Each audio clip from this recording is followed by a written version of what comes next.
you, Tricia, to be my wife, I, Tricia, take you, Benjamin, to be my husband, to be grateful for our love, to be grateful for our love, to be generous with my time and affection, to be generous in our time and affection, to be patient with you and with myself, to be patient with you and ourselves, to communicate with my feelings, to communicate my feelings, to fill our life with adventure and our home with laughter, to fill our life with adventures and our home with laughter, to encourage you to grow as an individual and always support you, to encourage you to grow as an individual and always support you, to love you completely even when you drive me crazy, to love you completely even when you drive me crazy, to respect you even when we disagree, to respect you when we disagree, and to always remember how grateful I am to have you by my side, and to always remember how grateful I am to have you by my side, for as long as we both shall live.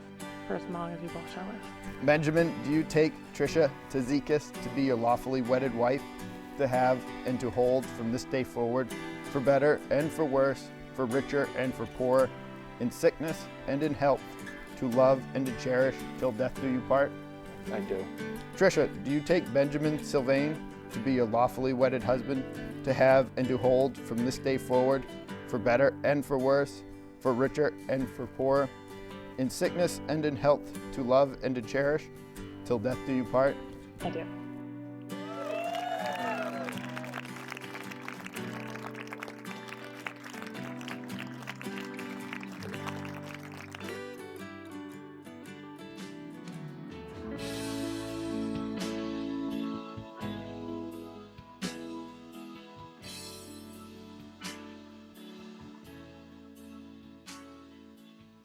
Trish and I met in 2010 while working at a tanning salon. Trish was hired as my bed cleaner, and I use that term lightly. Whenever I would ask Trish to clean a bathroom or a bed after certain people, she would roll her eyes and say, "Ew, that's gross." That salon made us the friends we are today. Tricia, you've been my person for so many years, through heartbreak, loss of loved ones, baby Jace, and both finding love.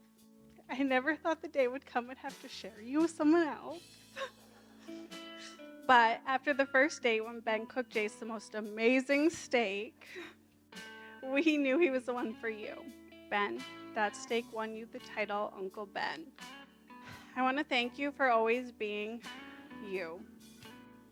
I could not ask for a better man for her. You are beyond amazing for letting us stay up past our bedtime, talking on the phone when all you want to do is go to bed. I know she can be a lot at times, like most women, but you know just how to handle her by remembering she's always right. I'm so happy for the two of you and cannot wait to see how amazing your future is. With that being said, everyone raise your glass to Trish and Ben. And I love you.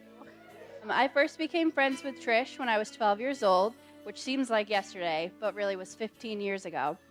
I read this quote once that said, "Everyone has a friend during each stage of life, but the lucky ones have the same friend in all stages of life," which I thought was pretty fitting since we've been friends for over half our lives. I first met Trish at Skowhegan Fair through one of her cousins. Pretty sure her first thought of me was, "Who's the new girl?" Our friendship grew quickly, and suddenly I wasn't the new girl anymore. Her whole family took me in as one of their own. And honestly, I didn't learn Nanny's real name until like 2 years ago. And so when people say Pat, I'm like, who the heck's Pat? Like, that's Nanny. Our friendship never stopped when the fair season was over. Playing the same sports kept our friendship going year-round. I often found myself even playing with the Gardner team, even though I went to a different school. Living in different towns had disadvantages, like making our parents meet halfway every weekend. But it also had its advantages too. Like the time we told Kelly and George that Trish was staying the weekend at my house, and we booked it for West Gardner, and I broke into their house by climbing through the window. Sorry, George, I know you never knew that. Some of my favorite memories with Trish come from living together during her last year at UMF. Although I never really understood why her clothes only made it to our comfy couch in the living room and never to her bedroom, so I never got to sit on that couch, and it was really frustrating. But I'm glad I got to witness her becoming a true college kid, her words not mine, after coming home from a night at the bar. Then along came Ben, and in all honesty, like Beth, I had a Ben was the one moment when he sent me a Snapchat 4 years ago that said, "Most people say happy wife, happy life. This family says happy Trish, happy life." And after that, the rest is history. But really, I couldn't think of someone better to marry my best friend, and I couldn't be more thrilled to be standing up here today. Also, kudos to Ben for surviving planning a wedding in 4 months with all of us. I wish you both a life filled with love and happiness. So a toast to the newlyweds. Never forget, happy Tricia, happy life. I gotta say, at first, you guys gotta stop kissing. Mom is right there.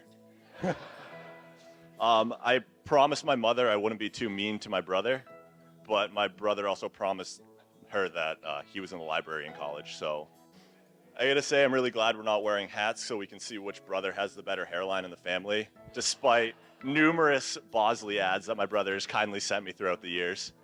One word that's kind of been thrown out today has been happiness. So I've come up with an acronym to help remind you guys what it means to be happy. The first H is hard. Trish, I've lived with my brother for 25 years. Some of the habits that you managed to break in him must have been hard. I swear to God, for like the first 15 years of my life, I think my brother thought doing dishes was putting the pan in the sink and running some water underneath it. I don't think it's changed much. I remember the first time I went to see Ben and Trish at their house. My brother cooked me a meal that wasn't Kraft macaroni. That was a shock. Then he immediately did the dishes right after. I was like, oh my God, this girl is great for my brother. The second A is affirmation. You guys have to give each other words of affirmation. Trish, no matter what you think, you have to tell my brother he looks pretty.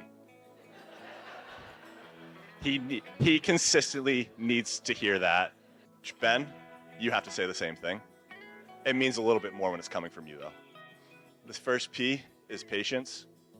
Trish, a round of golf, 9 holes, on a good day, by yourself with an empty course, is 2 hours. The other times, 10 to 12 to 16 hours. If he says he's going to have a drink with Johnny, it's about 10 to 15 hours. You just have to be patient and know that he's going to come home at some point. The other thing about patience is if you ask him to do a chore, from my experience, the chore didn't get done until my dad started actually doing it. The number of times that I had to go shovel the entire driveway while my brother sat on the couch and watched TV is astonishing. The second P is pride. Trish, I've seen my brother dress.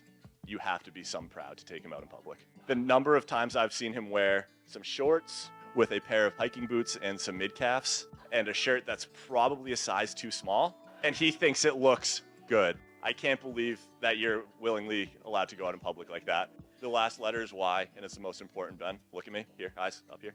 Yes, dear. You will be happy as long as you say yes, dear. Seriously, guys, I'm super happy for you. You guys look great. It's been a great day. To Ben and Trish.